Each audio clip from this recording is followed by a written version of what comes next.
It is 6:33. I call the August 8th Planning Board meeting to order. The first thing on the agenda is the minutes. Madam Vice Chair, I recommend approval of the minutes of July 25th, 2017. Second.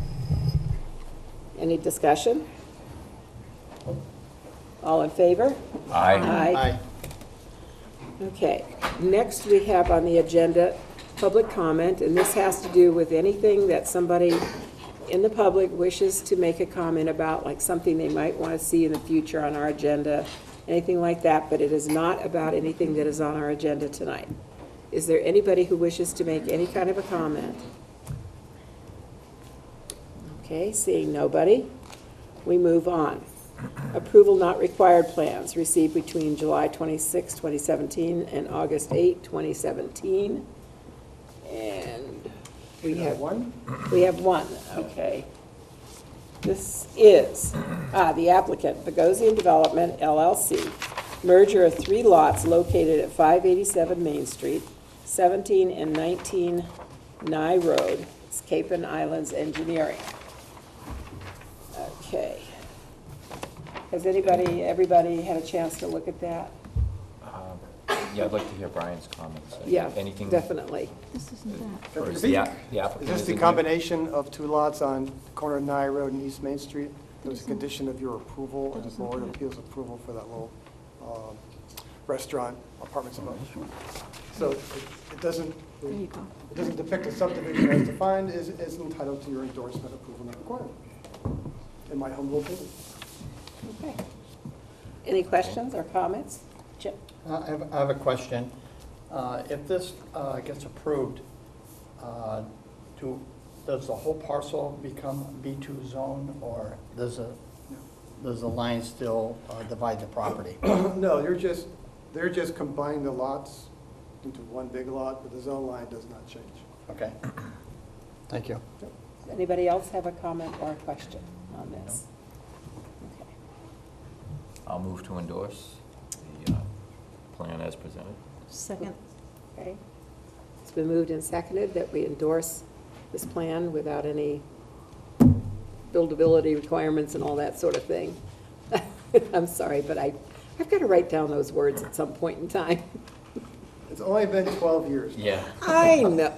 No, 16, sorry. Okay. So, all in favor? Aye. Aye. Opposed? Abstained. Okay, we have public hearing next on the agenda. Zoning article for fall 2017 annual town meeting. The article is to see if the town will vote to amend Chapter 240, in quotes, zoning, of the Code of Falmouth by inserting the following. Section 240-18.2, uses prohibited, except as provided in Article, oh boy, you got me here, 48, thank you. Chapter 240, Section 250, marijuana treatment centers of this zoning bylaw. All types of marijuana establishments as defined in MGL, Chapter 94G, Section 1J, to include all marijuana cultivators, marijuana testing facilities, marijuana product manufacturers, marijuana retailers, or any other type of licensed marijuana-related business shall be prohibited within all zoning districts in the town of Falmouth, or do or take any other action on this matter on request of the planning board. Now, this is a public hearing, so we are listening to you. If you have any comments. Yes, Paul?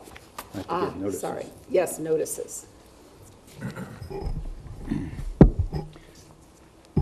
Notices for this public hearing were published in the Falmouth Enterprise on 7/21, 7/28, and August 4th. In addition, the notices were mailed to the Sandwich, Bourne, and Mashpee Planning Boards, the Cape Cod Commission, and the Department of Housing and Urban Development by certified return receipt Thank you. on 7/24/17. So if there is anybody sitting there who wishes to make any comment on this proposed bylaw that would prohibit all of those things that I mentioned in regard to marijuana, please speak now so we can hear you. a matter of background, this was brought forward in response to question 2 of the May ballot, where the electorate voted to opt out of the recreational marijuana bylaw at the state level. Nobody's going to speak to this, okay. Thank you. So I need a motion to close No. this hearing. Can I make a comment? Ask a question? Well, we're supposed to be listening to them. Yes, Pam would like to ask a question. If there's a procedure question? Yeah, what happens with the medical marijuana as opposed, First sentence, Pam, it says, except as provided. In other words, the humane use of marijuana is exempted. okay, Okay, thank you. okay. So I need a motion to close this hearing.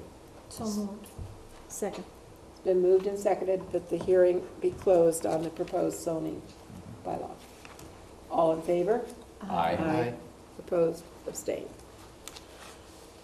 Okay, now we move on to the public hearing. And Brian, what do you want to do with this now, since Jim isn't here?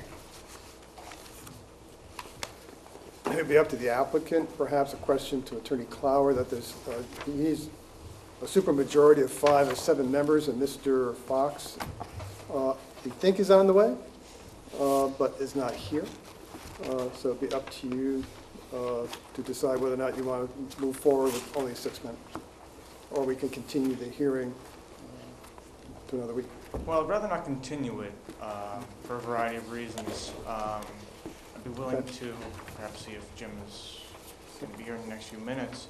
With a 6-member board, would need You would need 5 out of 6. 5 votes.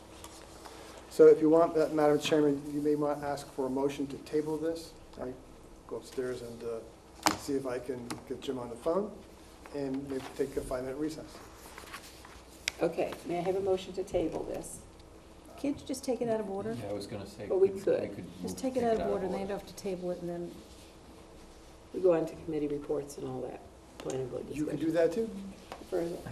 Then a motion to take it out of order. And then Brian, can you, It's a hearing, so you reopen the hearing.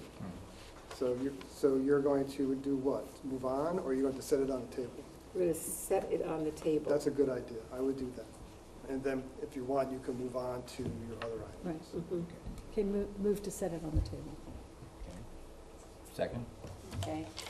All in favor? Aye. Thank you. Okay?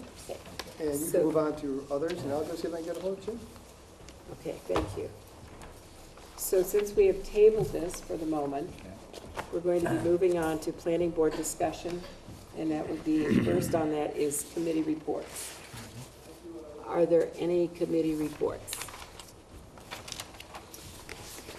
No, Charlotte and I have attempted, we have not yet succeeded in narrowing down some areas in Falmouth to look at multifamily housing. Okay. And John, you're on CPC, right? Yes. But we're not meeting till Thursday evening, so. Okay. And Paul, do you have anything to report? I have not attended the wastewater advisory meeting last week, so I have nothing to report right now. Okay, so that's a big zero, I Yeah. think, because we don't either. Yeah. Let's go beyond debriefing of the Board of Selectmen's meeting until Brian gets back here. And we'll take out of that little internal order, the bikeway extension letter, which is here in front of us. Yeah. You got my changes, right? Yes, and are they included in this? No, they're not. They're not. It's exactly Because what I you- saw my name at the bottom of it. Yeah, no, it's exactly what you had sent out. Yeah, so. And I didn't bring a copy of mine with me. Well, my copies. everyone does have a copy, right? No. Yes, I do. It was Oh. emailed to everyone. Oh, it was? Okay. Yes. My changes to it. Yeah, Okay. and I would agree with your changes, and I would say that we submit your letter with those changes. Which is essentially yours, it's just Yeah. slight with reorganization. Reorganization. Okay. I would be fine with that. I was just a little surprised when I saw the original letter here. Yeah, I don't know what happened then. Oh, well. So does everybody want to send the one that I had edited of Bob's? I think that's fine, but I think that for some of the people here, it might be good to recap what it is just the gist of what we're trying to convey, to whom we're writing and why we're writing to them. Okay. This doesn't include all of it. It does, this would be going to the Bikeways Committee and a copy to the Board of Selectmen and to Julian Suso, Town Manager. Who else were we gonna I have? would like to send it to the Board of Selectmen. That's right. Because of that letter, or the article that was in the Enterprise Friday, about how they're delaying the transfer station. They Right. want to delay that. Right. And in lieu of postcards that are being sent by the Bikeways Committee to different boards promoting tearing up the rail line, so. Okay, what this is all about is, probably a lot of you have read in either the Cape Cod Times or the Falmouth Enterprise, about the extension of the bicycle path. As you know, our extension already goes up close to where Bourne is. And there is a certain movement to tear up the railroad tracks, which currently provide transportation for trash. They also provide transportation onto the base. And people on the base do not want to see those tracks pulled up. A lot of bikeways people want to see them pulled up, so there would only be a bikeway there. So there are two opposing viewpoints, and we've discussed it. There's, the military doesn't want to see it pulled up for military needs.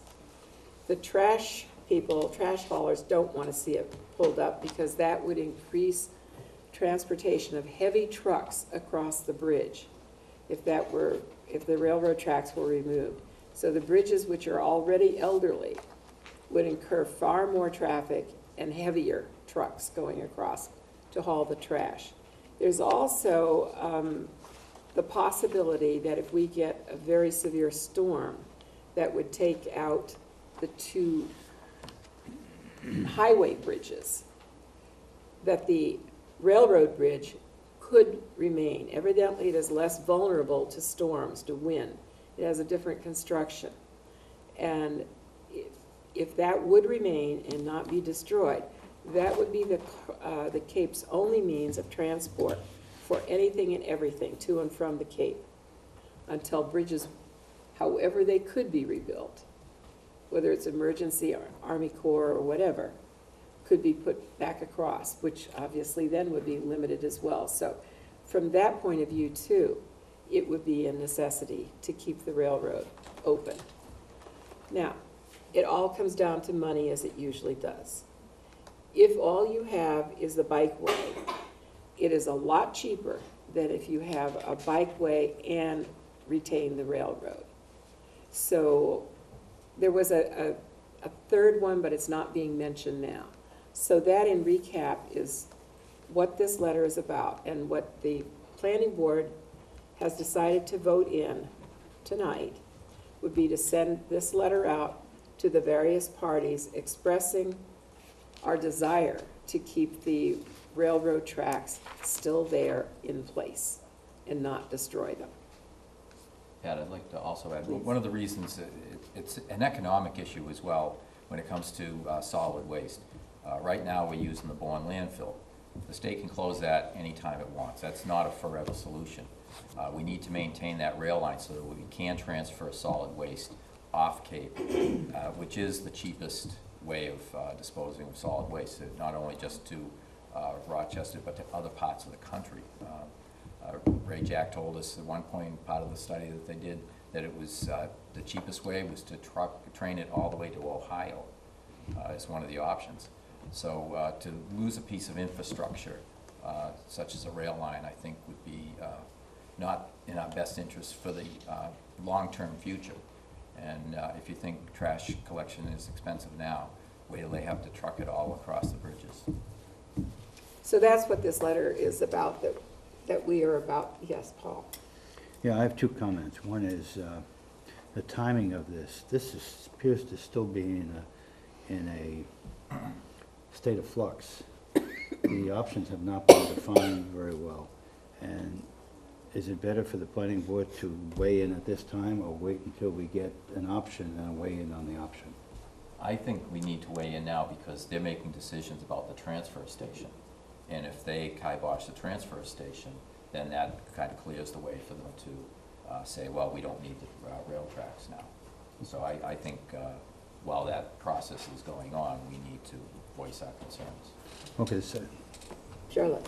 I think it's worth saying that the first paragraph of the letter underscores the planning board's support for the bike trail.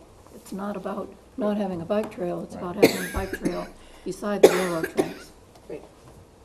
Bob, no. yeah, the other comment is, the original letter referred to the Bikeway Committee promoting replacement of the tracks. The last meeting I attended to, I wasn't clear that that's what they were promoting. So I would suggest we revise that letter just to take out that reference and just say, however, the option to replace the tracks with a bike path will not be endorsed, rather than tie it back to the Bikeways Committee, because I'm not sure that's their position right now from the last meeting I went to. We'd have to look at the revised letter. This is the one that Bob originally did, Brian, and I had sent a revised one in. That, Okay. okay, so Yeah. this is not the revised one, and Bob indicated, I didn't remember that it was sent out to everybody. Yeah. So I think you need to go back and check. I don't have it in front of me. I know, none of us do. But you need to go back and look at it, and if you have comments on it, I think that would be time to send in a comment, Okay. okay? Otherwise, Bob is happy with sending out the revised version, that, Okay, the revision that I had put in.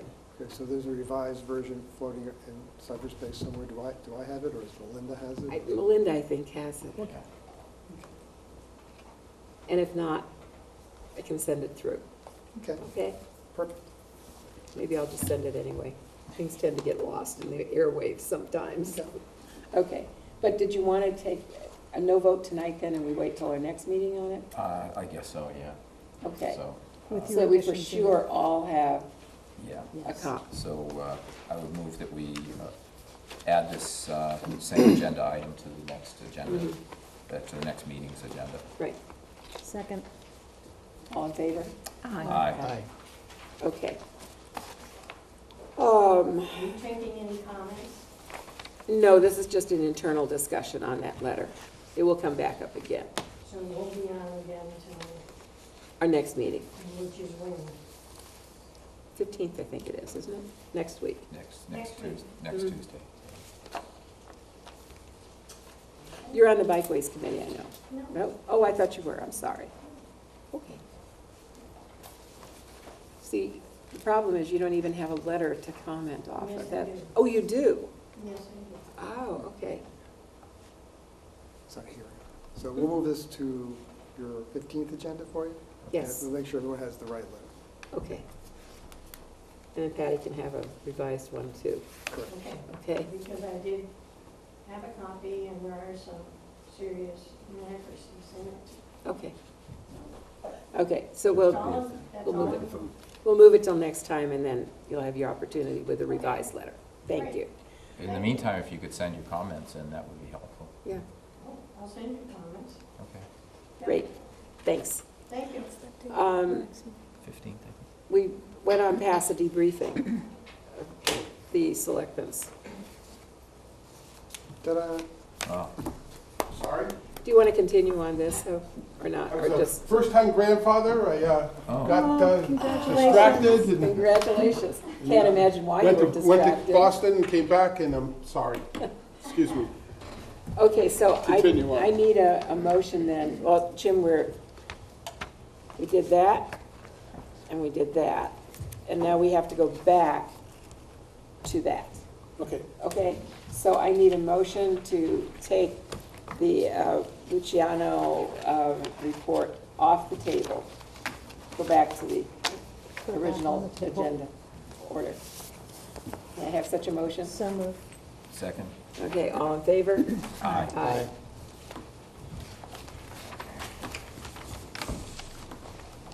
Okay. Little girl. Congratulations. Okay, where are we now? We are right here. We're almost done.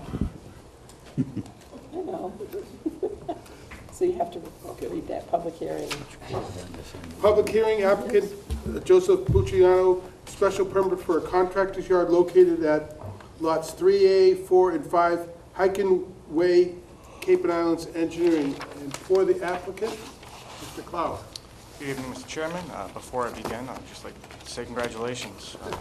My parents have told me in no uncertain terms that they like being grandparents much more than they ever like being parents. How that reflects on me is a different story, probably for a different time, but congratulations. Thank you. For the record, my name is Kevin Clower. I'm an attorney here in Falmouth, and I represent Joseph Bucciano, the prospective buyer of these properties and the applicant in this manner. I'd like to begin by thanking you all for attending the site visit last week. I believe it was very informative. I believe that you saw that the site was very well suited for this proposed use. And just to establish again for the record, we're abutted here to the south by the Midway Trap and Ski Club, to the west and north by Tony Andrews Farm, and we are located in an agricultural A zoning district. Following the last meeting and a meeting with planning board staff, we have made some changes to the plans. And what we've done specifically is we've changed the vehicle parking area. This was done, one, to establish a better layout and parking design for the storage of the vehicles, as well as to result in less disruption to the site. We've also revised the firewood storage area, and we've removed some of the by right usages from the site. We've also severely limited the proposed contractor's yard area. Previously, we had talked about just everything outside of the 300-foot buffer circle. Now we're really limiting it to this area here, which is shown with a hashed mark on your plans.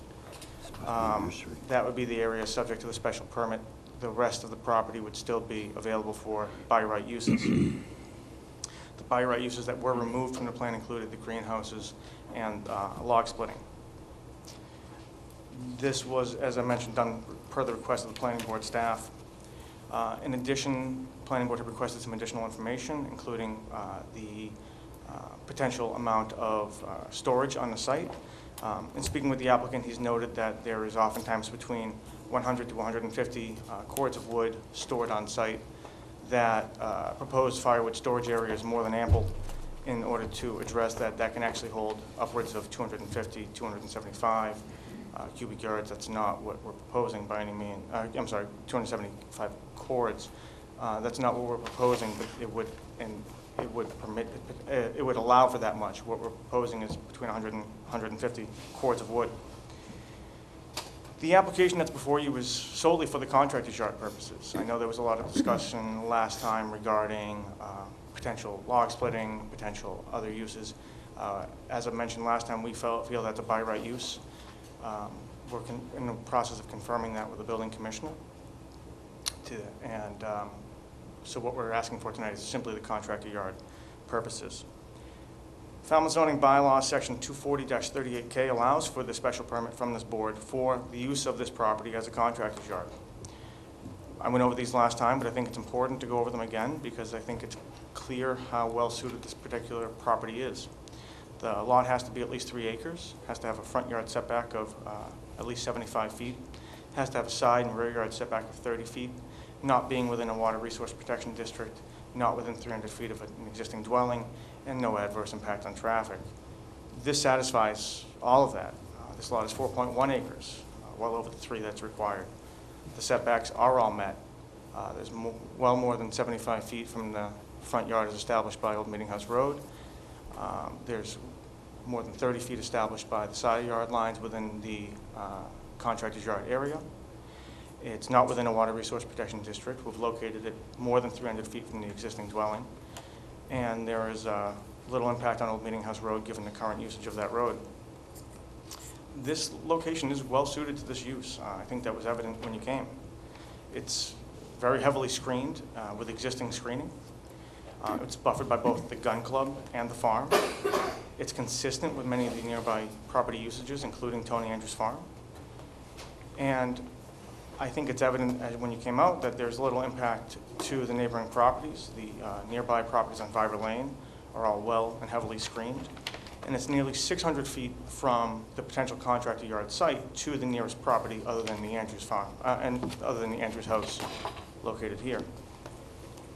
As I mentioned, this is in line with what exists in the area and complements the existing uses in the area. I'd be glad to address any questions you might have at this time. I believe I've addressed the questions that the board presented at the last hearing, as well as those presented by the planning staff. That said, I'd be happy to handle any others you might have at this time. Thank you. John, anything? I just wanted to ask, the screening that we see here that's on site is going to remain there. I see there's an opening right there. That's Yep. going to be cut in, or is that? That's going to be cut in. Okay. And that's to facilitate passage back and forth between these two areas without the necessity of coming all the way around. Thank you. Any questions? You had a question? Go ahead. I always go to the end first. Oh, no, go ahead. You sure? I might have. Come back. Two questions. I see the nursery has been removed.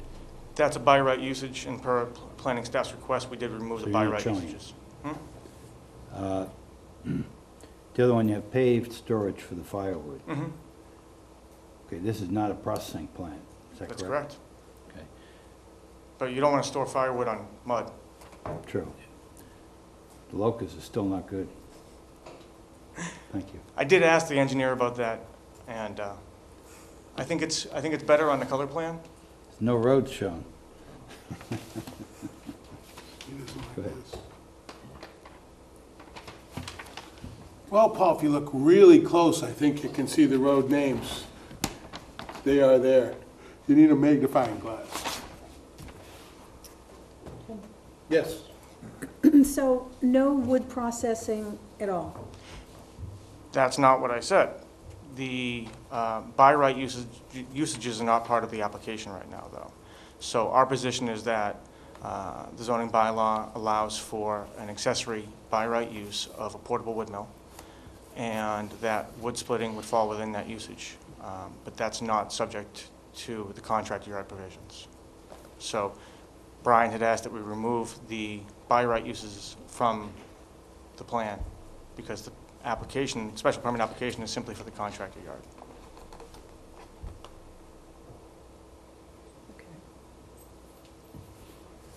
Jim, Yes?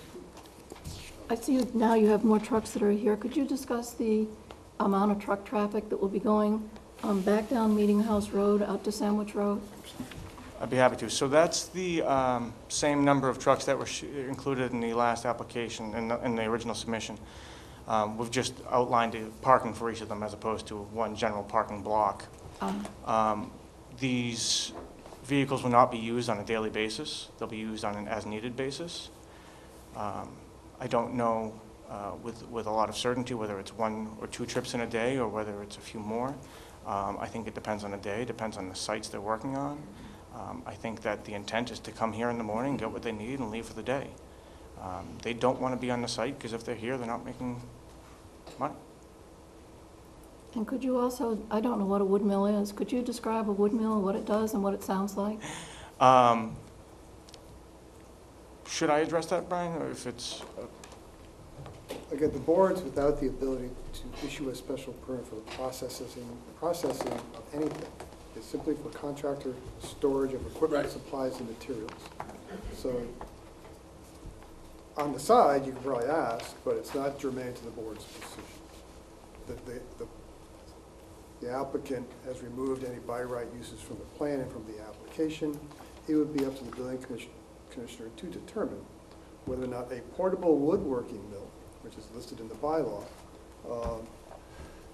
resembles what they asked to do here. But it's not in front of the board.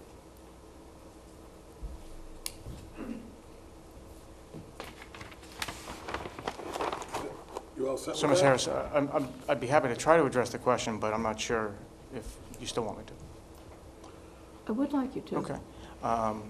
It's a portable machine that involves splitting of wood, runs on a small diesel engine. I don't know the decibel levels off the top of my head, but I think given the depth of the site from the street and the existing screening, that any sound impact would be relatively minimal.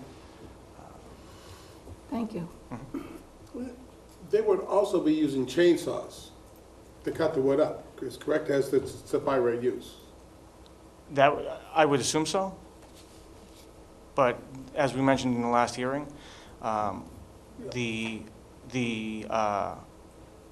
actual splitting of wood as it occurs is not a daily occurrence. It's a relatively low occurrence activity. I think the applicant had said 2 to 3 weeks over the course of the year that it occurs. That being said, again, our position is that it is a by right usage, and that we are in the process of working with the building commissioner to attempt to confirm that.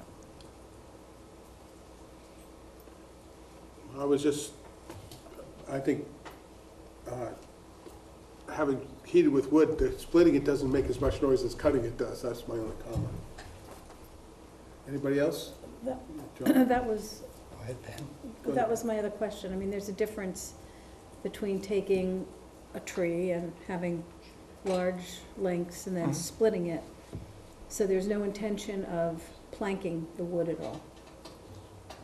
I don't think he's creating 2x4s or 1x4s or any type of lumber in that sense. But that's, I think, outside of the proposed special permit usage, and to the extent that the building commissioner didn't agree that was a by right use, would be back here before this board. John? In regards to the firewood sales, will they occur on the site, or they get sold and delivered somewhere else? Delivered. You won't have people picking up? Okay. Excuse me, thank you. Anybody else? Any more questions from the board? Yes, Pat, sorry. The firewood that is going to be created to fill that 150 cord limit, is that going to simply be the wood that, I'm sorry, Mr. Busciano. It's spelled wrong in here, so I'm a little bit messed in the brain on how to pronounce it, sorry. Will that be only wood created through his landscaping efforts, so that he will not be bringing in wood from other sources to split? And I think to the greatest extent possible, it would be from his own landscaping jobs, because that provides a low-cost means of obtaining it. I wouldn't want to say that there's no delivery allowed, but I don't think it's his primary objective. I think as needed, he would likely do so.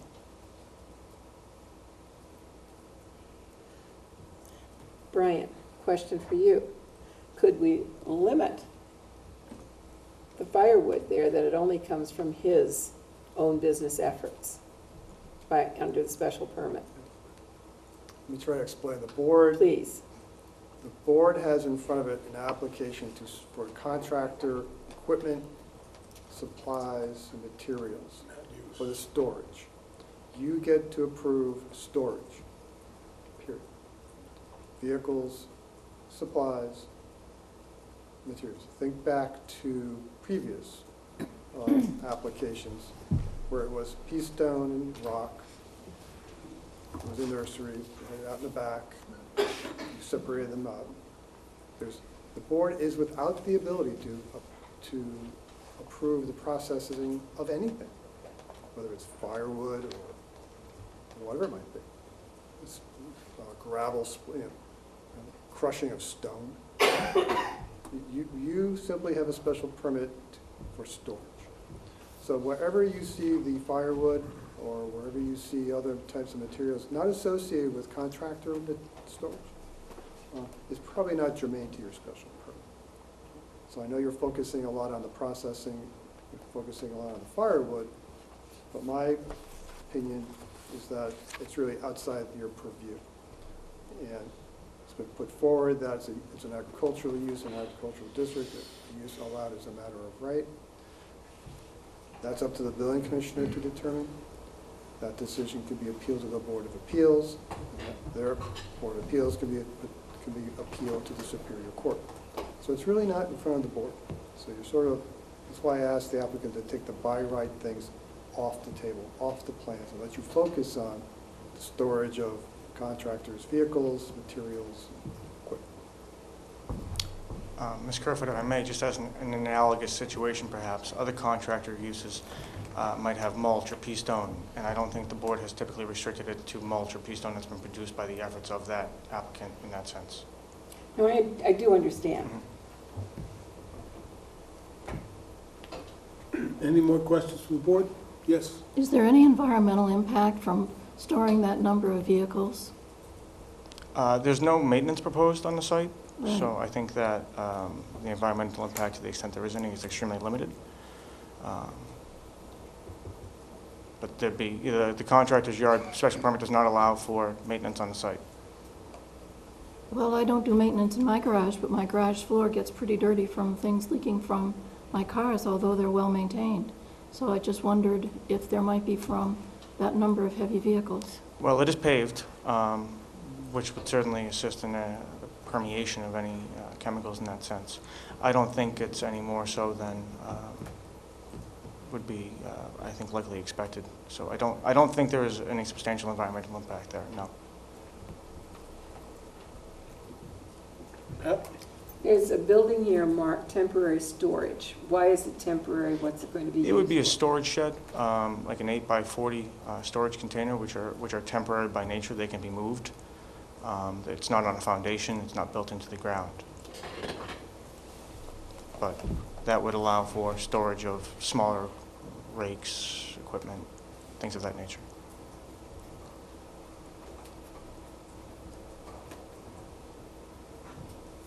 It seems to me that the biggest impact that we're looking at is the traffic coming and going from the site. And how would that relate to if it was a working farm with tractors and haulers and things like that, or whether it was developed as a neighborhood with the 3 lots that were there, typically 2 cars per lot. There'd be 6 vehicles coming and going every day. So that's what I'm wrestling with, is And the adequacy of this road in the adequacy to get out to other get truck routes right, out of right. town. That's, It's, yeah, That's- that's what I'm looking at. that's what,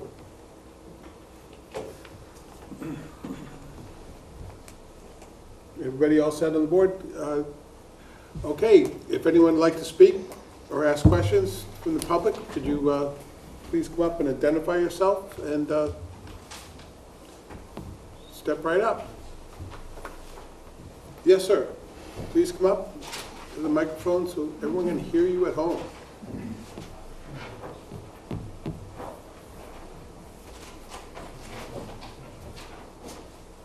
Peter Hargreaves. My name is Peter Hargreaves. I live in the neighborhood on the other side of the Midway Track and Ski Club, and I'm sorry about my dress. It shows no disrespect for your board or the process, but I came from a tennis match. We did have a good time, but I hope this is a good time as well. I'm sorry I'm handicapped by my only source of information being the article that appeared in the Enterprise on Friday, and it sounds like after the first hearing last week that there have been some changes in the proposition and the proposal. And so I was trying to think of how to curtail and shorten my 4 or 5 questions. So maybe I'll just begin with the end in mind, which is the disruption this might create to neighbors that are closer than my neighborhood, which is Waterby Estates off of Old Meeting House. Then there's the gun club. Then there's the Andrews property that's subject to this print here. So I know that Falmouth has a noise ordinance. I know that it's also primarily designed originally, at least, for motorcycles and amplified music and keeping things under control during the summer, but it also applies to other kinds of noises. So is that noise ordinance and the nuisance with the 10 decibel limit relevant, and would it apply to any operations on this property as it pertains to any homes in the surrounding area? As far as I know, nothing we do supersedes any town bylaw for a noise ordinance. That's not in our purview. That's not why we're here tonight. So there are extensive background studies from the cell tower when it was installed. ITW paid for technical work to measure the background noise, and it's amazing how much noise wind rustling through the trees actually makes. But I think the way the bylaw is stated, please correct me if whoever has better knowledge of this, but I thought at the time anyway, it was 10 decibels above the background level. That is not the subject of this meeting, that bylaw. The 10 decibels stands, and we're not touching it. Okay, then maybe starting with the end in mind was too confusing, because there was a lot of proprietary language here in the discussion between the applicant and the board regarding by right use and what they were actually planning to do, and it confused me. So maybe you can clarify little questions that'll answer this question for me. So right now this is zoned agricultural, is that right? So the special permit, is that just for certain specified uses that you will define, delineate, and approve? Or does it change the zoning of this piece of property that's outlined? It doesn't change the zoning. There's a list of permitted uses that are special permit uses, if you look at the zoning, and they're by right under a special permit. I mean, there's a whole list of them, and we're not, he's applying to have a contractor's yard with this use. We're not, with this parking. All the other uses that are allowed. So after you approve the special permit, even though it says here that he had no intention of chipping trees, if that's allowed by right, he could do it later without coming back to Or he could put a greenhouse on the property, or he could do anything. We're looking at what's on this plan. That is what we're here to do tonight. But when you approve this plan, are you saying All of the rights the applicant has, he still has. So some other use later on could come into play if he decides to expand what he does on that property, and if it's a by right use, then he's allowed to do that. I'm just trying to understand. I'm not a lawyer. You're getting pretty technical here. I'm going to stop. I'm just trying to understand. I'm going to stop right there with that. I'm sorry? That's by right use. I'm not a lawyer. I'm not trying to be. You're asking me a pretty technical question there. Brett? We'll back up a little bit. Special permit uses regulate that middle range of uses that are neither prohibited, so you can't have a factory there, or you could have a single-family home. So the planning board has somewhat of a discretionary permit to allow that mid-range here. And that mid-range use on this property isn't a greenhouse, isn't wood chipping or forestry or horticulture, which is protected. It's the storage of some vehicles that contractors typically use in their businesses. And that's what's in front of the board tonight, not greenhouses or firewood or single-family homes that are by right or things that are prohibited. That mid-range is the focus of the board's attention to. Is processing of firewood allowed under this special permit application if you grant it? The short answer is no. Okay. That would be something that the building commissioner will have to determine as an agricultural. Well, that's very, for the record, and that's very clear and helpful. So then my only other question is, if the operations are conducted there that create noise, are the citizens who reside in the area protected by the Falmouth noise ordinance? Yes, there's a section, may I, Mr. Chair? Yes. There's a section of the Falmouth zoning bylaw that doesn't have any metrics. Doesn't have decibels, doesn't have parts per million, doesn't have some sort of delimiter. It simply states that you can't have a use that's a nuisance, odor, noise, vibration, dust, etc. And then it's a fact-based inquiry made by the building commissioner or the Board of Appeals as to whether or not that use is a nuisance. That is always available here to the citizens, regardless of what might be on this property, whether it's a use by right or whether it's a use subject to the review or a special permit by this board. Okay, thank you.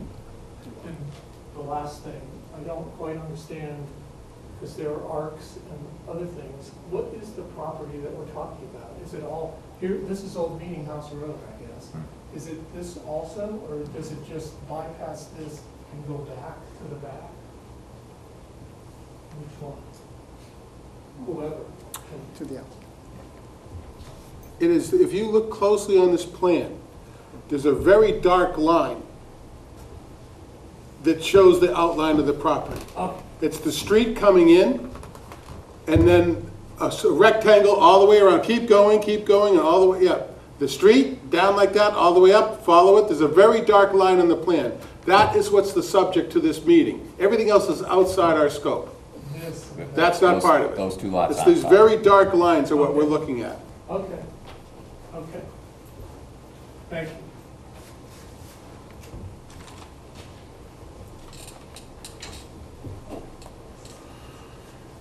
Anybody? Yes, please.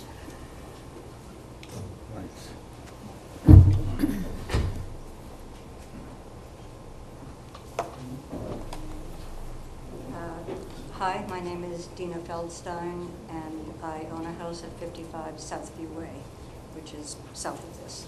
And I would just like to ask the planning board to take into consideration that this is and has been a residential and farming area.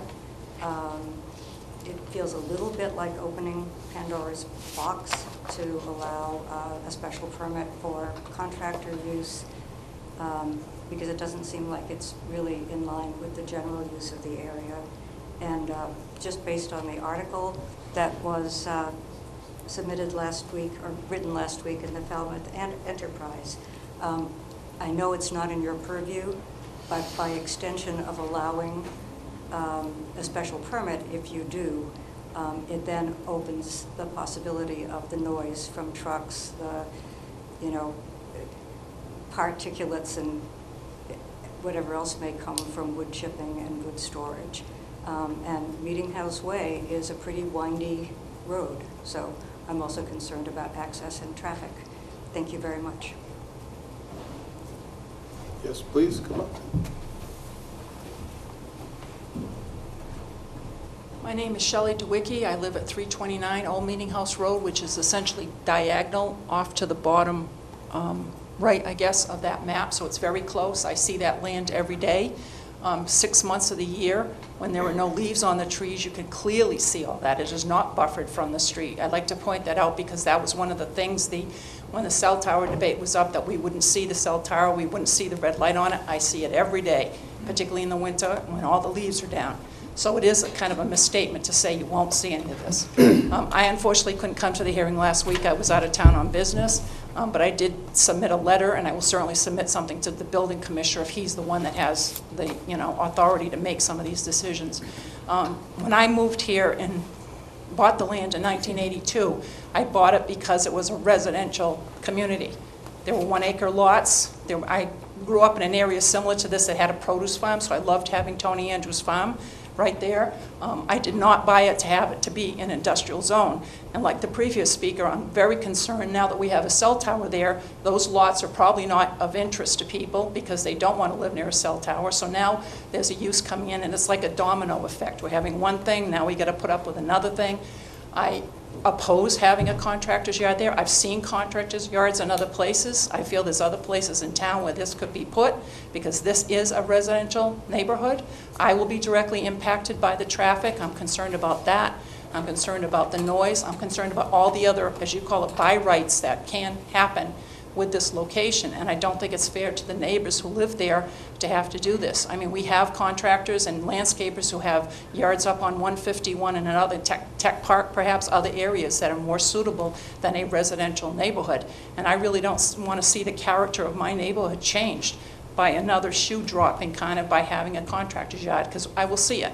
I also have to say I'm very disturbed that if the land has not been purchased yet, I don't know if it has, why there were piles of mulch that I looked at every day and saw big logs and everything out there when there's a for sale sign on the street. So I was quite puzzled by that whole situation.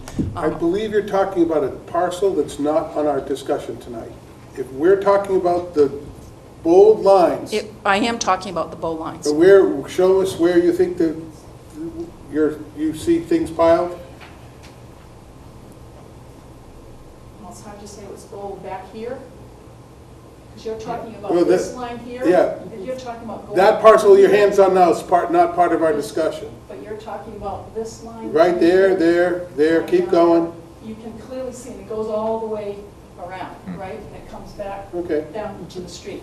But you can see things back there. It's a misstatement to say you don't, particularly when the leaves are off the trees. You do see a lot of stuff out there. So you were talking about piles of mulch, or? There were piles of mulch where? in the front part, in the That's front not part. what we're No, talking- I that my point understand, is, I that's not understand on that. our- I'm just making a that's- point that, That use of that land is not in front of us tonight. I understand that, but I don't want to have the use of a contractor's yard there, and I oppose it. That's not a contractor's yard on that lot either.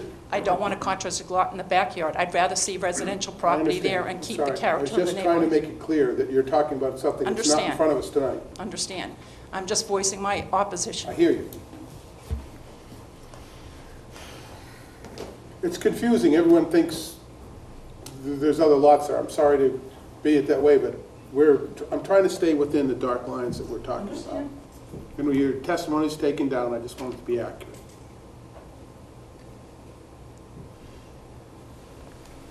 Anybody else? Step right up.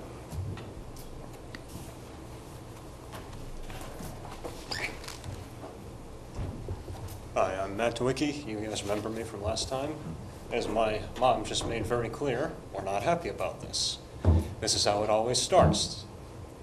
Slowly but surely, and then when you wake up one day and everything's different. I don't see any potential value in doing this to our neighborhood, and you guys may not be worried about the decibel level or anything like that, but we're the ones who will have to live with it. And quite frankly, we're getting pretty angry about this. Just seems like one thing happening after another. So I'm fiercely opposed to this, and I don't want to see this happen. That's it.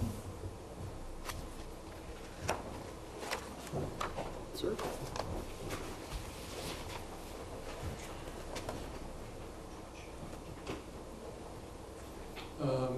My name is George Bagley. I reside at 46 Southview Way, so we're south of the Midway Trap and Ski Club. Looking at this sort of holistically, and I realize that you're within the dark lines, but as a neighbor, we're really looking at a huge intensification of use.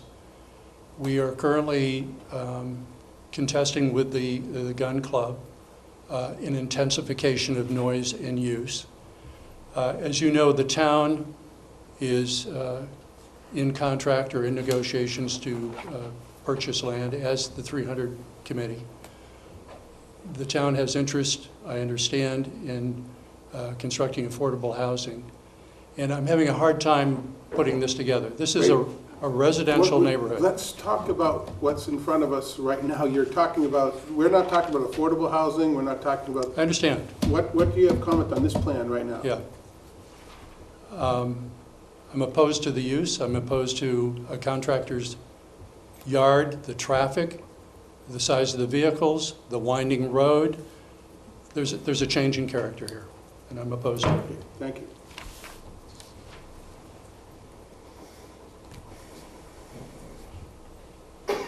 Yes, sir. Please come up. Good evening. I'm Joe Andrews, a member of the Andrews family. I live at 302 Acapesket Road, but grew up on, obviously, Tony Andrews' farm. So let me first say that I appreciate the concerns of our neighbors. We have joined forces. We had joined forces about 3 years ago, particularly Peter, in regard to the cell tower. And we won it. We won defeating the cell tower, but unfortunately it ended up going to the federal government, and they superseded our decision and put the cell tower in. So I understand their concern about noise and about the potential of increasing disruption in the area. What I want to say to my neighbors, this is more for them at this moment, then I'll come back to you guys in a second. But please, address all your comments. Yes, I promise. Yes, I will. Absolutely. So my family's concern is the same as their concern. And we would never want to have anything in our development area that would be disruptive to our neighbors or certainly to ourselves. And let me first start by saying I want to, can I step to the? Sure. So there's been a number of comments about this property, although we're not discussing it tonight. I do want to just let people know what happened there was the previous owner, the current owner had done things there that should not have been done. Those things should have never occurred. And he put mulch thing there and it just made it a complete mess. So I can understand why people would look at this and say, you know, what the heck's really going on in this area? And that really kind of disrupts the whole conversation about the rest of the property. So I want to kind of put that aside. And we've asked that person to get that place cleaned up. Mr. Bushanio has also asked him to get that place cleaned up as well, and I think that's what they're in the process of doing right now. So the board knows, and my neighbors know, that the Andrews family is in support of selling the property to Mr. Bushanio. This was a conscious decision that we made as a family, and we took into consideration what we were doing there. We could have put houses there, I suppose, and there'd be at least 10 cars coming in day and night and all kinds of things. People could have parties, there could be all kinds of noise. But that was not our intent. We took this very seriously about what we wanted to do on this side of the property. And we didn't want to add more homes to this side of the property. As you realize, this all outside that line borders our property, and our intent and the intent of our parents was to keep this agriculturally zoned. That's our wish. That's what we want to do. And by selling it to Mr. Bushanio, I've been to Mr. Bushanio's yard. I've seen the work. I purposely went there to hear the machine that's in question, that splits wood. And I've worked with Joe, Mr. Bushanio, for a number of years because he also cares for my property. And we had the choice of selling this parcel to a number of other interested parties, including developers. We made the decision that that's not what our family's interest was. Our family interest was to keep this agriculturally zoned.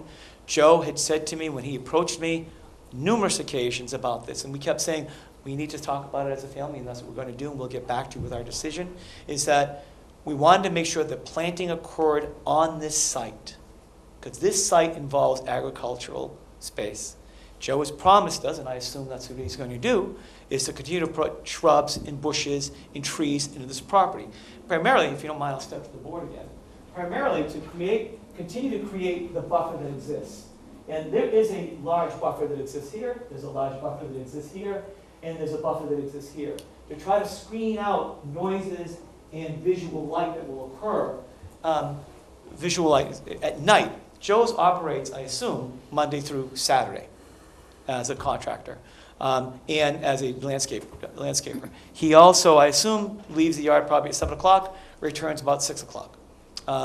So the disrupted area is really mitigated because of the operation of his business, and nothing is taking place really on this site that we think would be obstructing to our neighbors.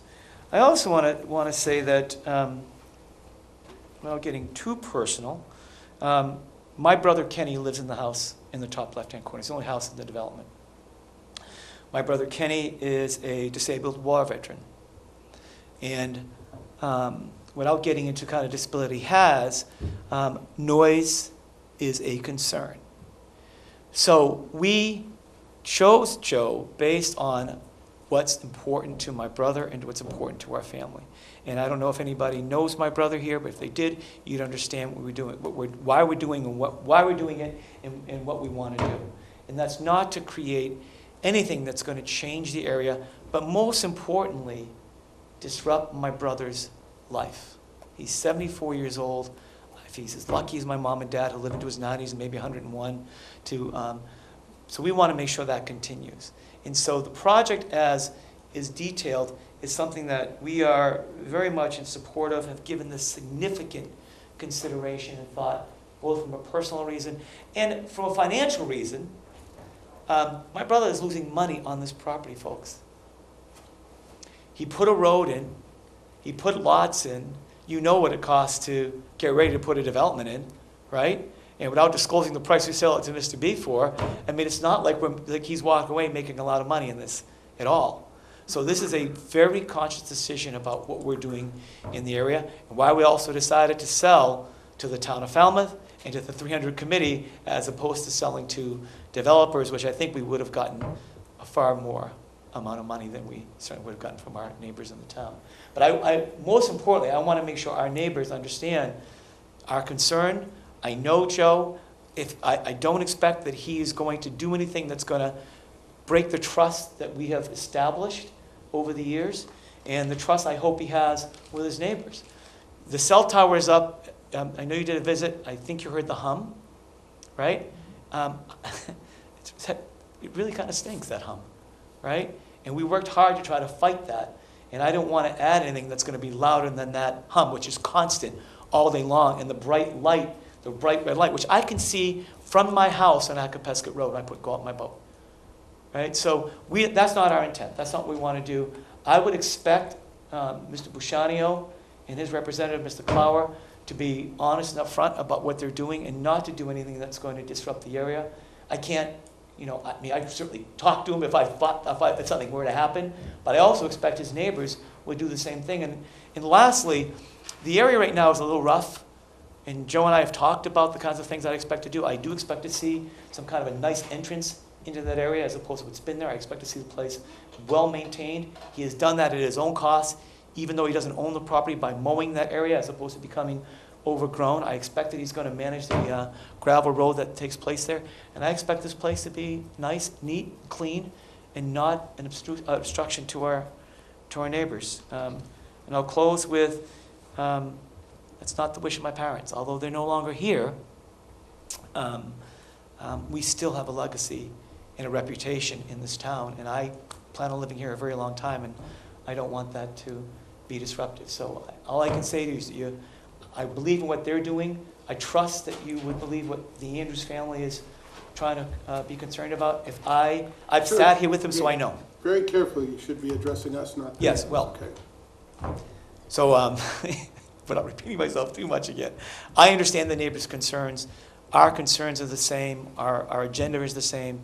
And we are supportive of the project that is ongoing with Mr. Busciano and expect that he will maintain that in a proper way.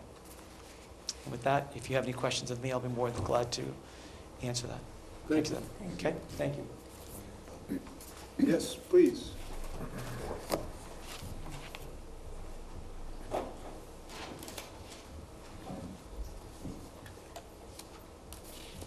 Karen Hargreaves, 31 Southview Way. This will change the character of our neighborhood, and once the permitting begins, where will it stop?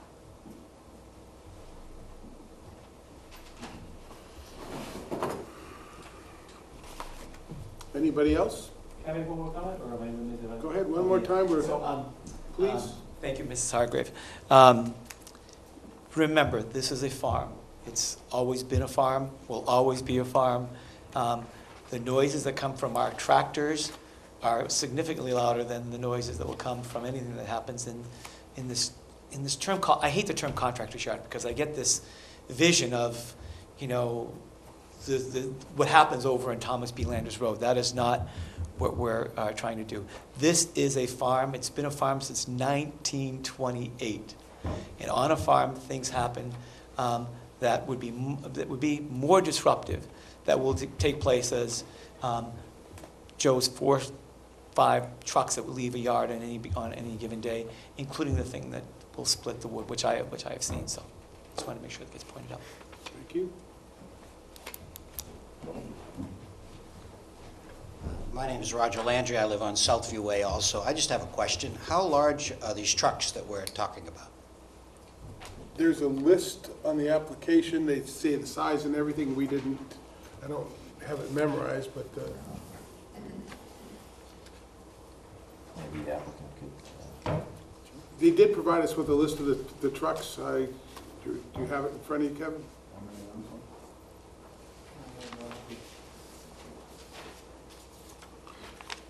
The applicant's required to list the trucks, their size, and if they change them, they have to apply for a change. So it's specific to the size of the trucks.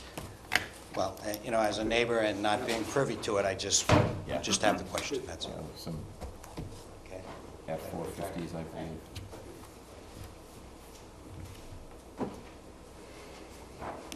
Anyone else? Mr. Chairman, if I may, I was a smarter man, I'd probably leave well enough alone, because I think Mr. Andrews gave a very impassioned defense of the project, but no one's ever accused me of being a smarter man. I'd like to just respond to some of the actually, it's not the correct word, some of the worries that were raised tonight. My feeling is that this use is very much in line with the existing use of the surrounding property. It's very similar to a farm. It's similar to what exists currently on Tony Andrews Farm. It's similar to what is proposed to continue to exist on Tony Andrews Farm. As to the adequacy of the screening, our feeling upon visiting the site was that any proposed additional screening is in many ways throwing money away. That screening seems about as dense as screening can be. And the applicant had not planned on adding additional screening. With that being said, if that's the difference between this happening and not happening, I'm sure he'd be glad to plant some evergreens along those front screening areas in order to address some of the winter concerns. While I don't disagree that some contractor yard proposals are industrial in nature, this is not an industrial in nature contractor yard proposal. It is agricultural. It is allowed under the provisions of the bylaw with the issuance of your special permit. And as to the intensification of use, I think that the proposed use, from a trips standpoint, likely has a much less impact than the original proposed development would have.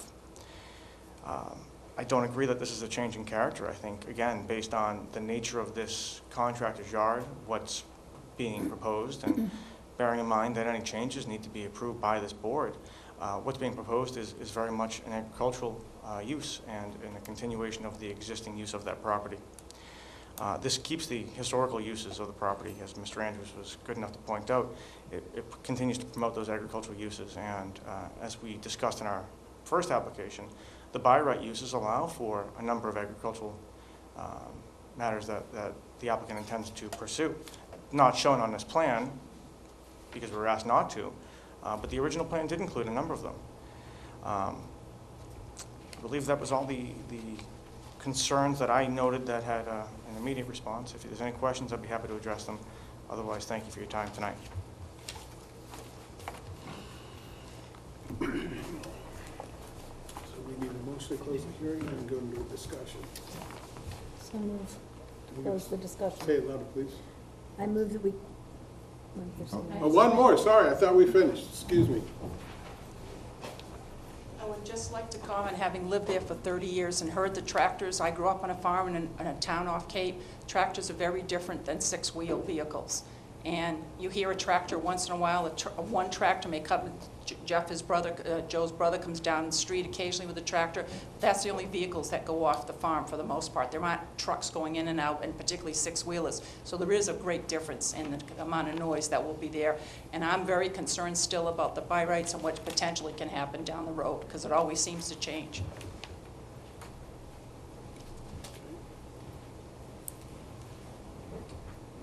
I move we close the hearing.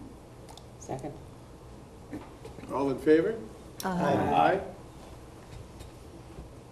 Ready to go into discussion? Or another night? Take it under advisement, do it another night? So the hearing is closed. Is there a motion to take it under advisement? Or are you going to discuss it tonight? I move that we take it under advisement. Second. All in favor? Aye. Okay, so we'll In a couple of weeks. we'll be back and have our discussion amongst ourselves. This is the end of the public hearing. We've listened to everyone that wanted to comment, and then we're going to start mashing it over, what all you're saying. What I'd like to do, Brian, is when we have a discussion, I think it's important that we take both look at the agricultural zone, what's the preamble that starts off what's supposed to be in the agricultural zone and what we're supposed to, our guidance, as well as what's in the contractor's yard. And we probably read those so that we have a discussion based on what we're supposed to, that focus. You have them. Okay, I know, but I want to read it at that time. I'll make sure that. So that, because I think that's a lot of, people need to know what we're here to do. No problem. And those are the things that, No problem. we're closed.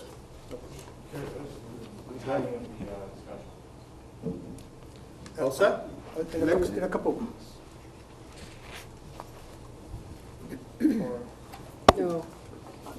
One would hope not.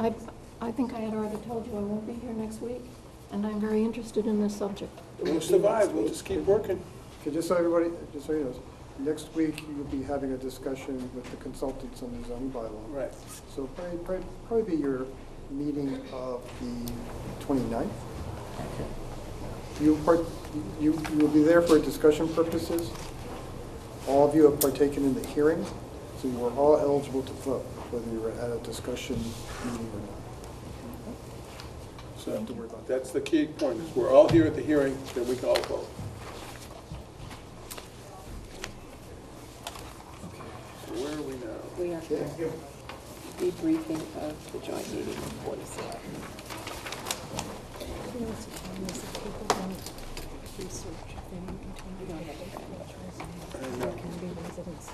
So committee reports. No, we already did committee reports. Now we're debriefing of the joint meeting of selectmen. We all got the minutes. Did you all have a chance to read the minutes of what took place in that?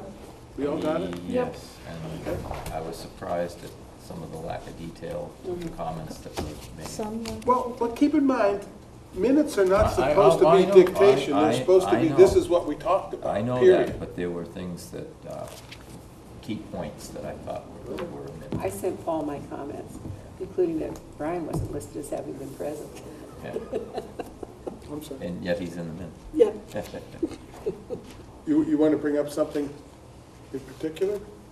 I think the new position that they want to bring in, we had a lot of comments about that that weren't mentioned. Right. And I think they covered the transportation piece. There could have been a little bit more there. There was a lot said about that. That was a big chunk of the discussion. It just seemed very abbreviated. I think our minutes are more in detail than what those minutes provide. Anything glaring you want to re-bring up? I mean, this is our opportunity. No, I think the comments that were made by those of us on the board regarding those topics, They've already been made, yeah. they've already been made. Yes. I thought it was a wonderfully useful meeting. I'm glad that it happened. There were some parts about it that I found frustrating. We would discuss something, but we didn't then conclude with next steps on a subject.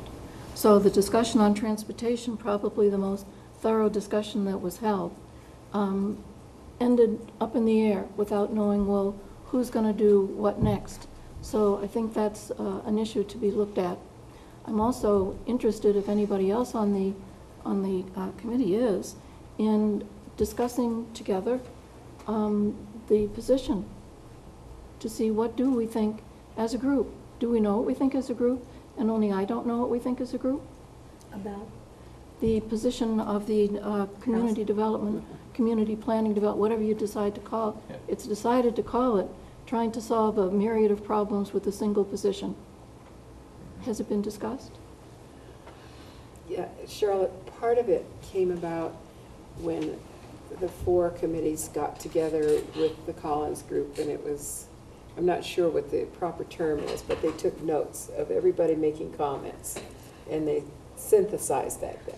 But no, then there was no follow-up visit on that as to what we Yes, that wanted came to out at the see. hearing, at the joint meeting. That was quite clear from the joint meeting. But it also wasn't clear from the joint meeting whether this board had discussed it and had a position on it.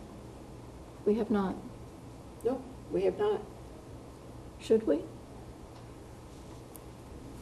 In my opinion, it should be a more in-depth discussion with the Board of Selectmen, and perhaps with the other two groups that were there, the Zoning Board of Appeals and the Concom, at the table for that Collins Center meeting, so that we can get a more defined idea as to what we would like to see in such a director, if it is even possible to have one person doing it, and just get it more defined. And it wasn't defined at all.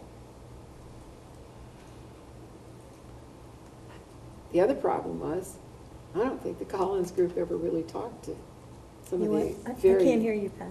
Oh, I'm sorry, I don't believe the Collins Group ever talked. I know they didn't talk with our board, maybe a few individuals. And I don't know that they ever talked with any of the administrators of the boards. Maybe they did, I'm not sure, but it certainly doesn't show in the report. So we have no definition at all. Well, I think to answer Charlotte's question is, we as a board did have a discussion about it prior to you joining us. So we did have a discussion about it. We weren't really in favor of it as a board. We thought there was a lot of holes in it and a lot of nebulousness to it that we didn't really feel that we could support it. And that's the extent of where we took it. And then the next step was this joint meeting with the selectmen where it was going to be aired out again, which you were part of that discussion. You're talking about the Collins Center report that we discussed, though? Yes. Yeah. Yeah, yeah. Paul? I think there's a lot of detail discussed at that meeting that was not included in the minutes, and I understand how minutes are written, obviously, and it's not a verbatim transcript of what happened at the meeting, but there were some things that really ought to be brought up. You brought up some issues about the local comprehensive plan didn't appear to be included. You brought up your experience with an overview of someone coming in, it didn't really work. I thought those in particular were very valuable comments, so are not incorporated. However, if you read the minutes, it says, the report is broad and generic, not on point with the needs of the town. The coordination needs to include all departments. So maybe that's a wash to cover some of these issues that we raised that are clearly going to come up again. It's not represented in the minutes, but Give me a significant point. I just gave it to you. Okay. Significant point, Yeah. one I brought up? Well, it should not be called, in my estimation, the Community Development Department. It should be called Community Development Planning, Community Planning and Development. You need to have the word planning in there. And I brought up the fact that Barnstable had just changed from community development to put the word planning in there because that left them eligible for many more grants that they couldn't get by just being called community development. Now, I'm getting that from a newspaper report, That's but fine. that was not reflected in the minutes. Yes? I'm not sure that reflection in the minutes is what the issue is, unless the minutes are going to be No, we're determinative in some debriefing way. our own thoughts. The Oh. minutes are just part of it. You don't Good, have to. so I can we- leave that I don't want to aside. focus on minutes. I don't think that's all that important. Me too, I agree with you. I think the important part is next steps. Who's going to do what next? Right. One of the heartfelt things that I heard was that the planning staff hadn't been adequately consulted at all.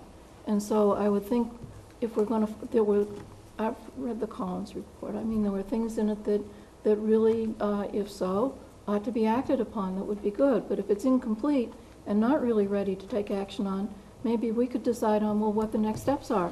And one of the reasonable next steps would be to get the input of the staff on exactly that report.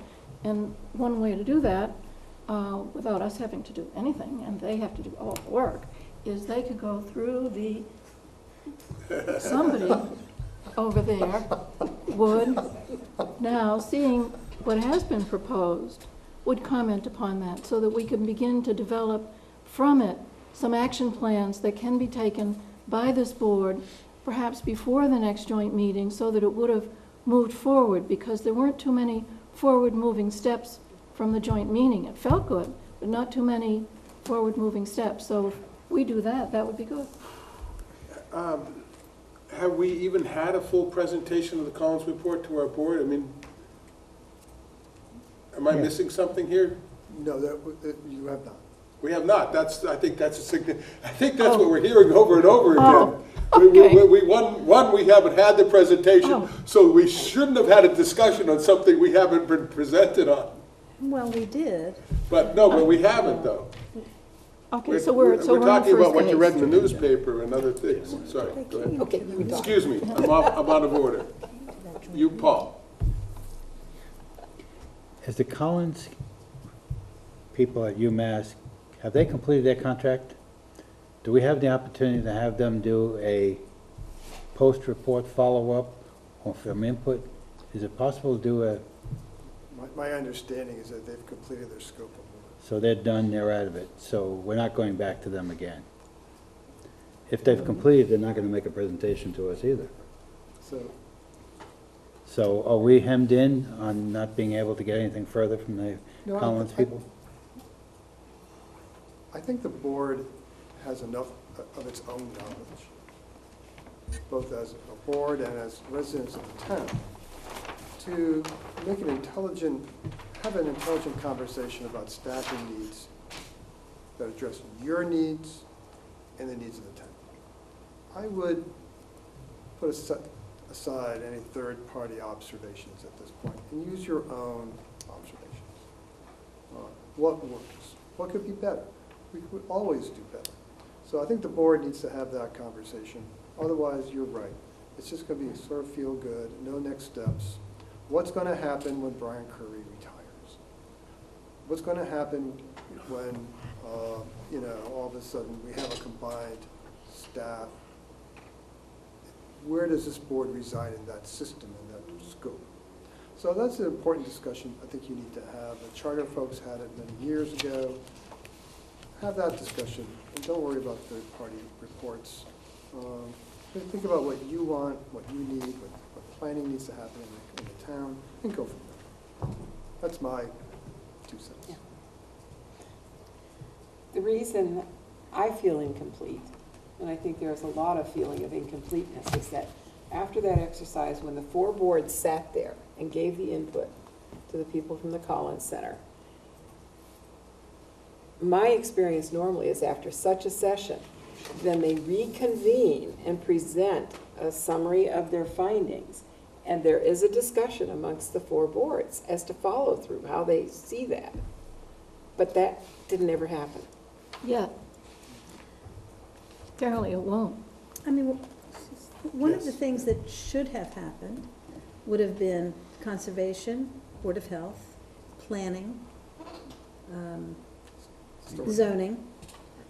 The boards that would be, I don't want to say impacted because that always sounds so negative, but the boards that would have been included, all of you, the directors, should have sat down and talked about what would this look like if we had sort of an intermediary between the directors and the town manager. What would it be like to have, which is what it is, another layer? And would that in fact be helpful, or would that be a detriment? And certainly other communities have done it and it's been successful. Right. But it's been successful because of the input from the people who were impacted by it. Which is what we said at the joint meeting, talk to your boards, talk to your staff. What are your needs? You're always going to have needs. There's always room for improvement. Change can be okay. I wouldn't, like I said, I wouldn't be too concerned about it. It's not rocket science. There are, staffing schemes out there that many towns use. My concern is the planning board is elected board. The charter committee was prophetic, that certain positions are direct reports to the town manager. So this board is on the sidelines. I thought it was sort of overkill, but it was prophetic. So those are the important things. This elected board that represents the people of this community needs a direct conduit to town leadership, because you are town leaders. That's the meat of it right there. The rest is who does this, who turns out the permits. That's not, don't worry about it. That's not. I agree. I think we are an elected board, not appointed, and we don't need an additional filter for our opinions on it. I believe that the public, the process needs improving, but we don't need a filter for us. I mean, unless the town charter wants to change us and not be elected, and that's a whole different story. Right. But as an elected board, we don't need a filter between us and the town manager. Or whomever, whatever your peers. Yeah.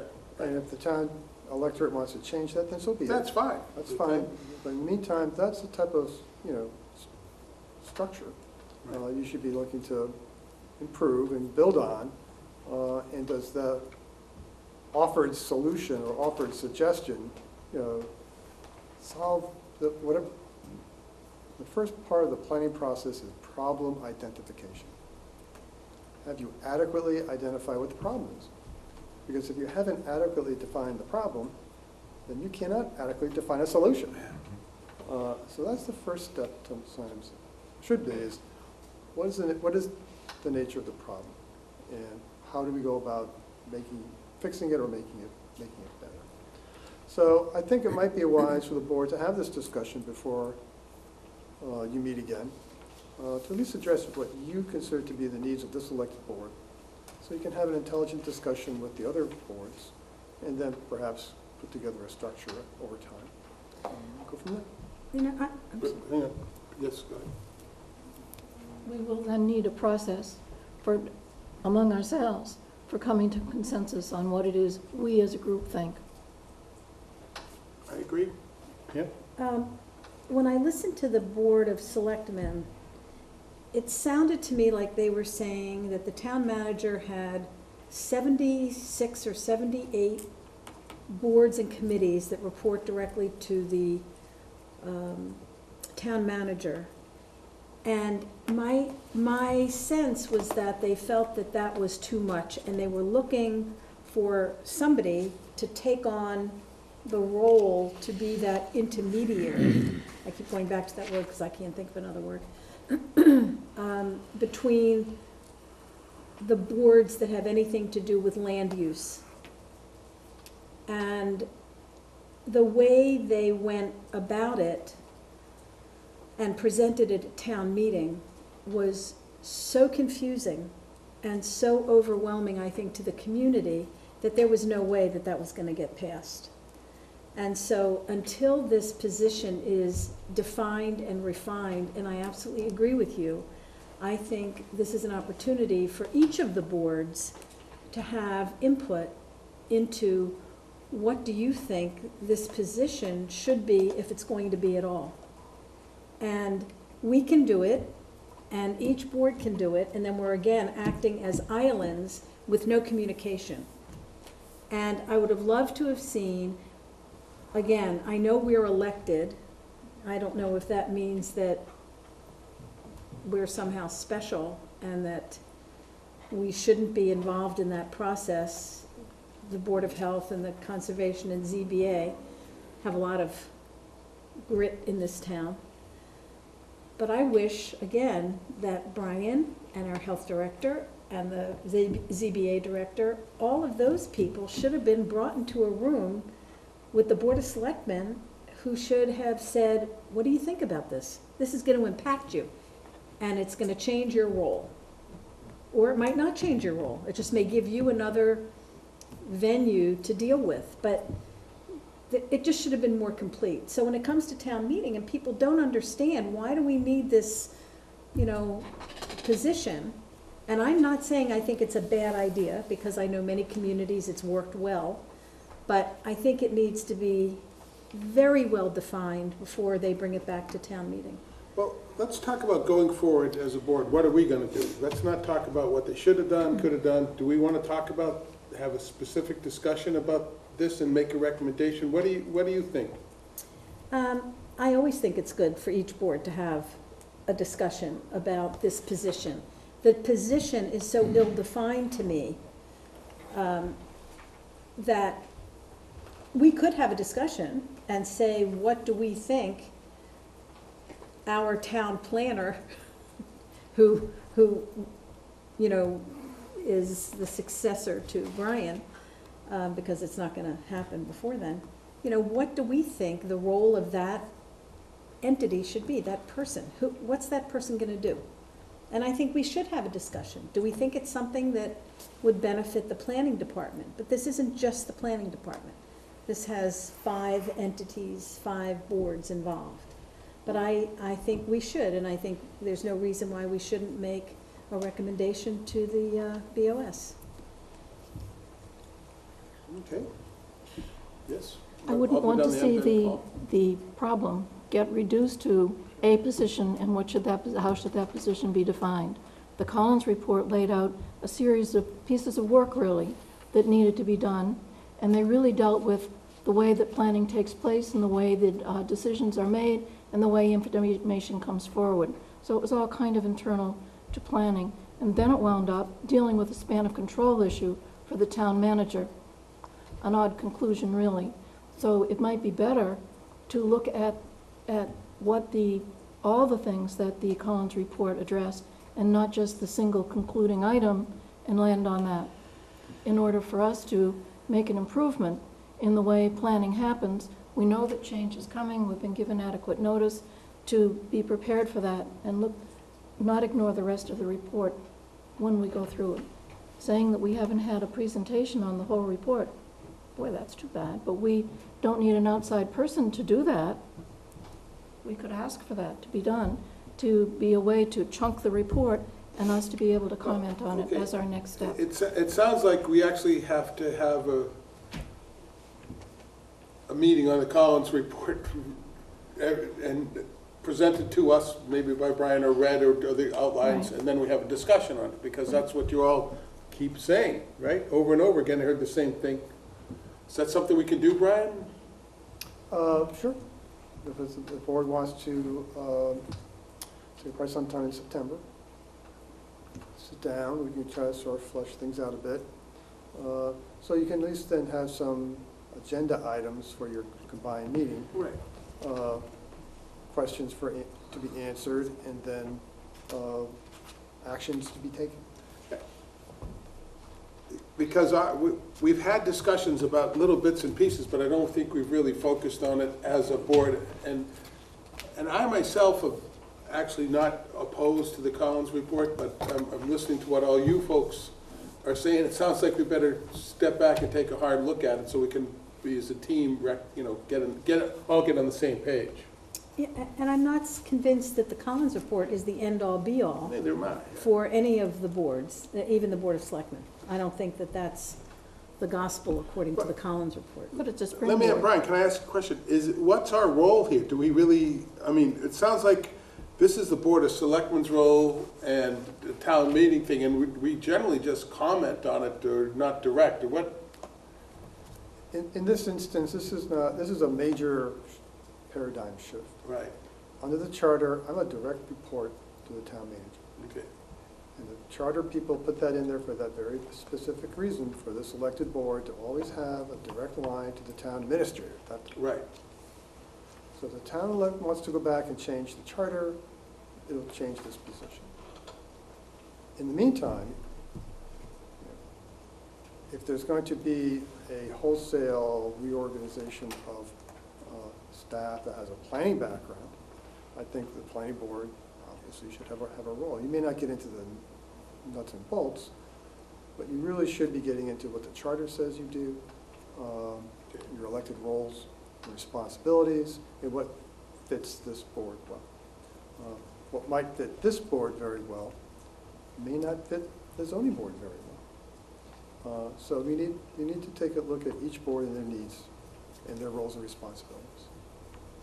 But our job is to focus on our board. We're really not supposed to be worrying about other boards. You want it to be collegial. Right. Right. But, under the charter of this town, you're an elected board. It's the vote of the electorate. It was debated, should you be appointed, but this community, several times now said, this is a leadership board. Future agenda item, Collins report, just for us, a review. I think. And discussion. Great. Can I make one final comment? Yes. I believe this whole concept of the community development position came out of a working session that the Board of Selectmen had on strategic planning. They went off on a Saturday by themselves. And the concept came from there. And if you look at the Collins report, it doesn't make the argument for that position. It seems to be an interpretation of the Collins report.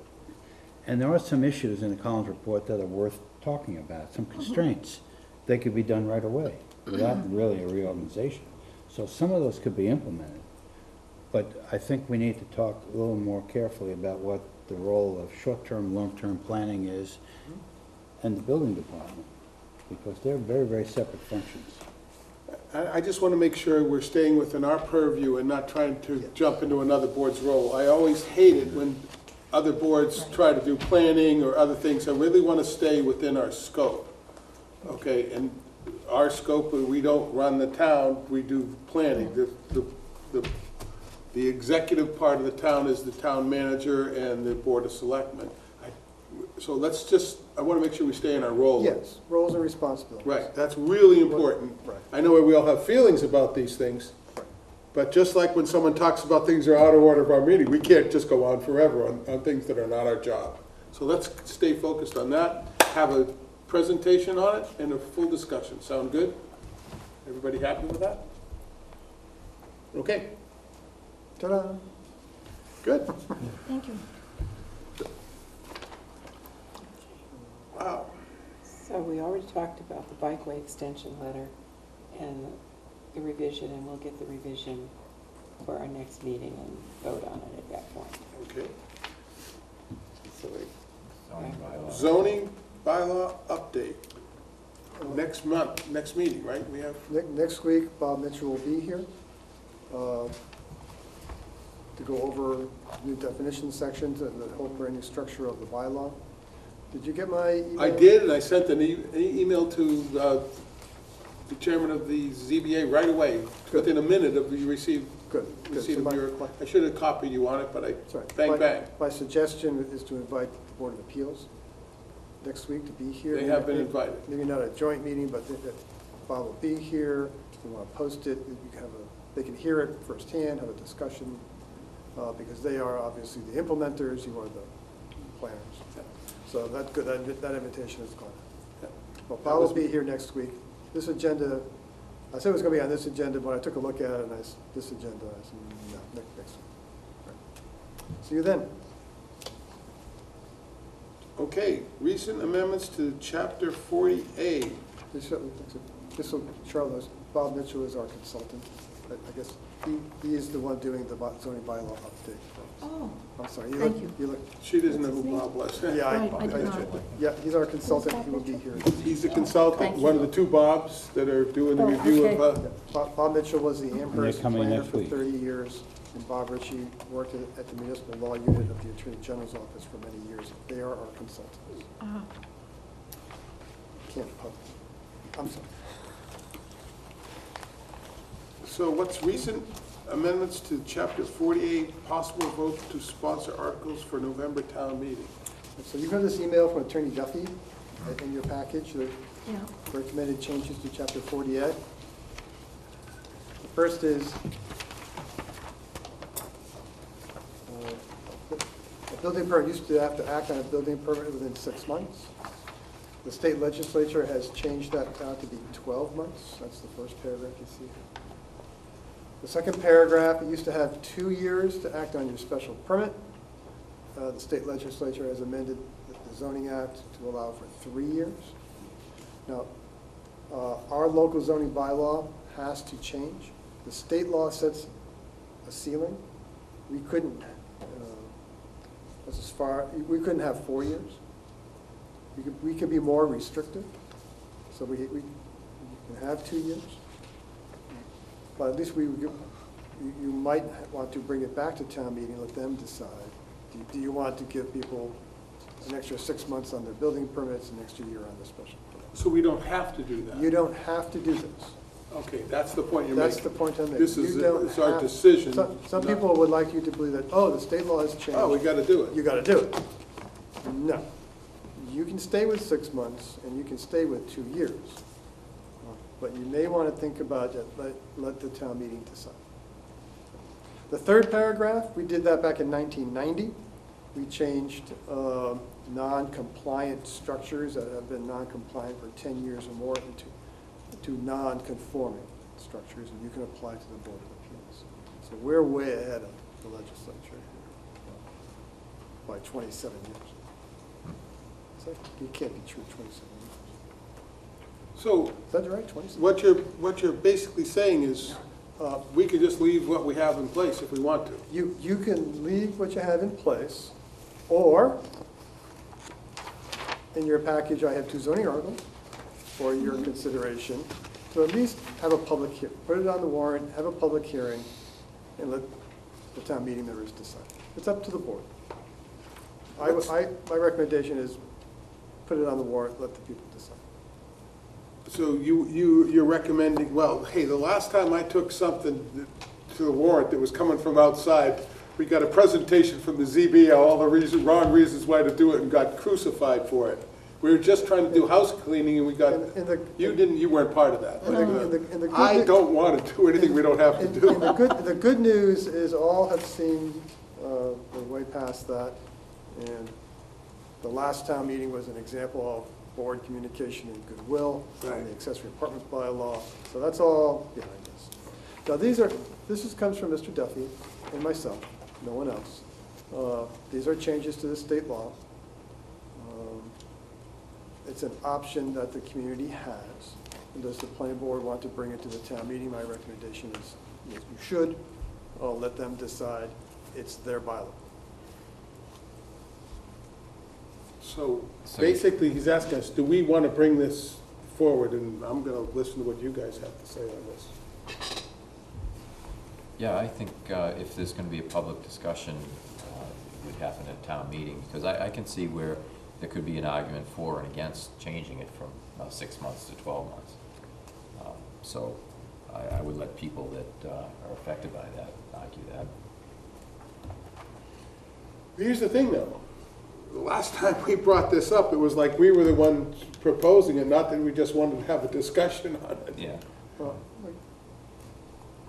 it won't reach that level. I won't let it reach that level. Okay. Okay, that will never happen again.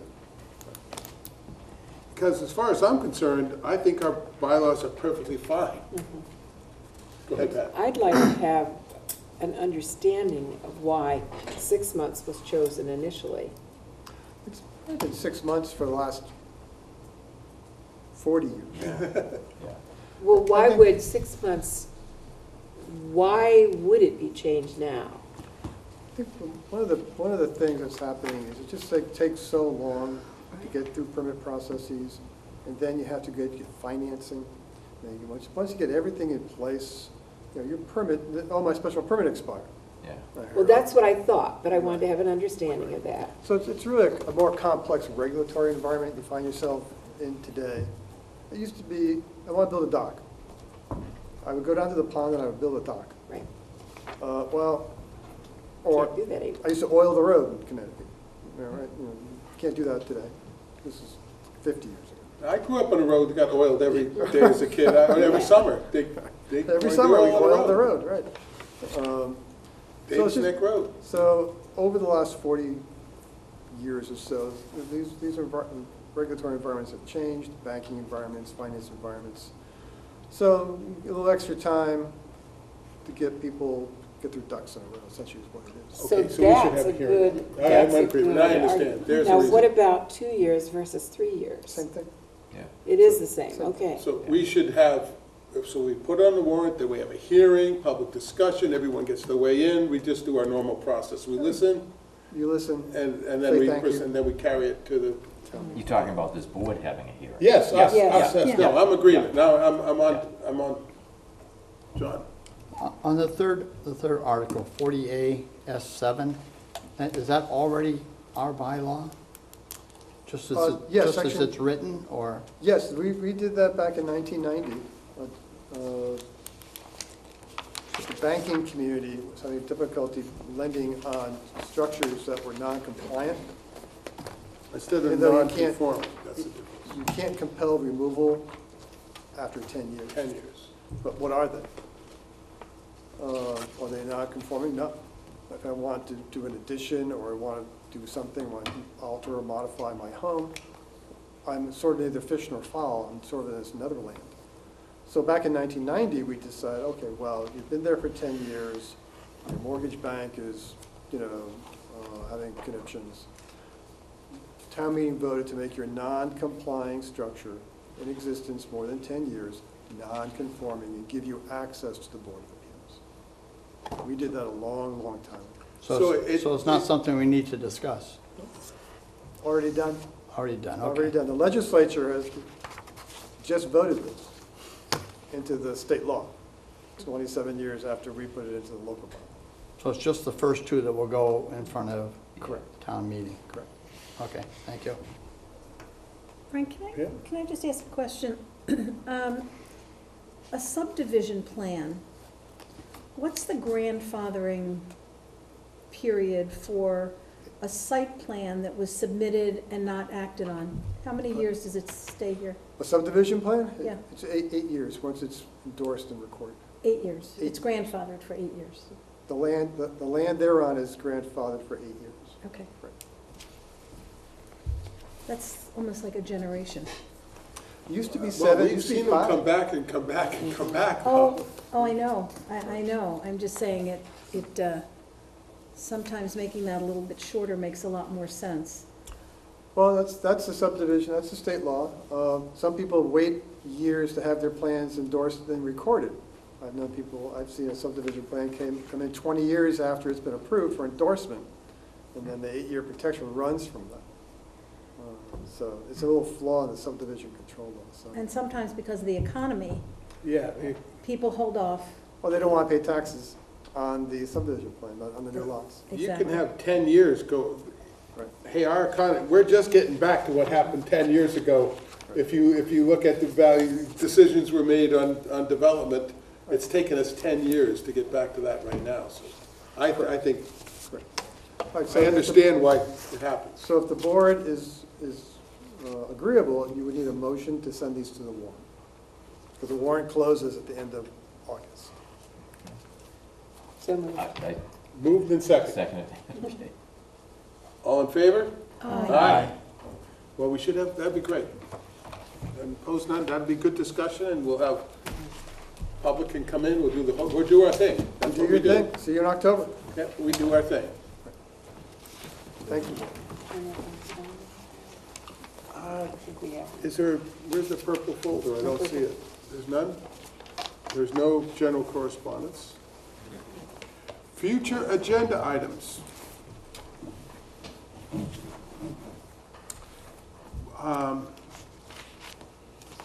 We're moving along, but we got to talk about some of our housing issues. How far are we scheduled out right now? The 15th and the 29th and the first week of September. And then you'll have some zoning articles and whatnot. So you have a little time towards the end of September. So Pam, if you want to, some of the things we talked about, housing issues, Multifamily housing. multifamily or conversion bylaw, preliminary discussions on it. These are things that will take a long time. Right. So, but I think they need to be held public hearings and notice and get people in. So, Charlotte and I are on it. okay, so you'll bring it up next meeting for a future agenda. That's Yes. something. Yeah. We'll come in before then, Yes. Charlotte. Yeah. Right. Okay. All right. We don't have to put it up now. I'm just saying that that's something that we bring forward in.